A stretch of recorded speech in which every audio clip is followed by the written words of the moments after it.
क्या आपको पीरियड में खून के थक्के आते हैं या आपको ब्लैक ब्राउन कलर का ब्लड आता है, फ्लो बहुत ज़्यादा आता है या बिल्कुल भी फ्लो नहीं आता है और उसके साथ आपको बहुत ज़्यादा हेवी पेन होता है? तो गाइज ये वीडियो आपके लिए है आज का और मेरा नाम आंचल है। आप सबका स्वागत है मेरे इस चैनल पे। तो गाइज आज हम इसके बारे में डिटेलिंग में बात करने वाले हैं, क्योंकि जो भी महिलाएं प्रेगनेंसी प्लान कर रही होती है उनके साथ अगर ये सारी प्रॉब्लम्स है तो ये वीडियो आपके लिए है। आपको इसको कंप्लीट देखना है एंड आपको जो भी लास्ट में क्वेश्चन आपके दिमाग में आए आपको कमेंट बॉक्स में पुट करना है। उसका आंसर आपको नेक्स्ट वीडियो में मिलने वाला है या क्या मेरे शॉर्ट में मिलने वाला है। तो गाइज आप लोग चैनल को सब्सक्राइब कर लीजिएगा और चलिए हम लोग अपने वीडियो को स्टार्ट कर लेते हैं। खून के थक्के क्यों आते हैं पीरियड्स में, ये जानना बेहद ज़्यादा ज़रूरी है। अगर आपको पीरियड में खून के थक्के आ रहे हैं, काला कलर का ब्राउन कलर का आपको ब्लड आ रहा है और आपको पीरियड खुल के नहीं आ रहे हैं या फिर बहुत हैवी फ्लो आ रहा है या आपको फ्लो बिल्कुल भी नहीं आता है और सिर्फ क्लोटिंग निकलती है। बहुत सारी महिलाओं को होता है समस्या कि जब वो वॉशरूम जाती हैं तब उनको ब्लड आता है, बिल्कुल पेट बिल्कुल खाली रहता है, बिल्कुल क्लीन। तो अगर आपको ऐसा होता है तो सबसे पहले आप जाके डॉक्टर को दिखाइए, क्योंकि ये किसी बड़ी प्रॉब्लम का इंडिकेशन है।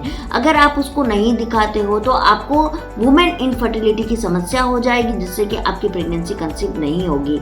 ये किन किन समस्याओं में होता है? या तो आपको फाइब्रॉइड की समस्या यानी बच्चेदानी में गांठ, अगर आपको ये समस्या है तो भी ऐसा होता है, या आपको एडिनोमायोसिस है या एंडोमेट्रियोसिस की समस्या है या आपके हार्मोनल असंतुलन हो चुके हैं। इन चारों केसेस में ये समस्या देखी गई है कि आपको क्लोट आना शुरू में तो सामान्य लगता है, लेकिन बाद में ये बहुत बड़ी मेजर का रोल लेता है और बहुत बार तो सर्जरी करानी पड़ती है। तो गाइज आज हम बात करने वाले हैं फाइब्रॉइड्स के बारे में, यानी बच्चेदानी की गांठ के बारे में कि बच्चेदानी की गांठ क्या होती है और बच्चेदानी की गांठ किन महिलाओं को होती है और क्या ये क्लॉट सिर्फ उसी में आते हैं? तो नहीं, ये क्लॉट को मैंने जितनी सारी चीज़ें बताई है ये सब में आते हैं, लेकिन फाइब्रॉइड्स आज के टाइम में बहुत उभरता हुआ एक समस्या है जो महिलाओं में ज़्यादातर देखा जा रहा है। तो हम लोग बात कर लेते हैं कि ये किन महिलाओं को होती है। फाइब्रॉइड जो है वो गर्भाशय की दीवार में विकसित होने वाली गांठें हैं, लेकिन अच्छी बात ये है कि ये नॉन कैंसर है, मतलब ये कैंसर नहीं होती है। मतलब कम से कम 1000 महिलाओं को अगर होता हो तो उसमें एक महिला निकलती है जिसको ये आगे जाके कैंसर का रूप लेती है, लेकिन ये नॉन कैंसर होती है। तो ये एक अच्छी बात है, लेकिन इसकी वजह से आपको इनफर्टिलिटी का सामना करना पड़ता है। फाइब्रॉइड तो हमने जान लिया, लेकिन फाइब्रॉइड कितने प्रकार की होती है और ये हमारी बच्चेदानी की किस किस एरिया में पाई जाती है ये भी जानना है हमको। तो फाइब्रॉइड है वो है एक्स्ट्राम्यूरल फाइब्रॉइड।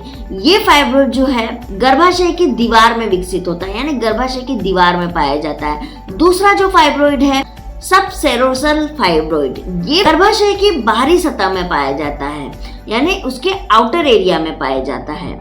सब म्यूकोसल फाइब्रॉइड, ये जो फाइब्रॉइड है इंटरनल में पाया जाता है, यानी अंदरूनी सतह में पाया जाता है।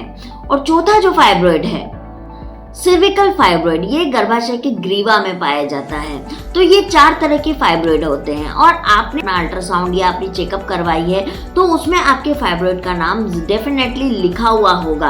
और ये चारों फाइब्रॉइड अलग अलग तरह के होते हैं और चारों फाइब्रॉइड्स के होने के वजह से आपको डिपेंड करता है कि आपकी प्रेगनेंसी क्यों नहीं हो रही है। तो इसके बारे में अब हम आगे बात करते हैं, जान लेते हैं कि फाइब्रॉइड होता क्यों है। तो जैसे कि मैंने बताया कि आपका अगर हार्मोन असंतुलन हो गया, डेली का खान पान अच्छा नहीं, आप एक्सरसाइज योगा नहीं करते हैं या आप शराब धूम्रपान ये सारी चीजें करते हैं तो आपको फाइब्रॉइड की समस्या हो सकती है। फाइब्रॉइड जो है वो ज्यादातर 35 to 40 ईयर के एज में ज्यादा दर देखा गया है।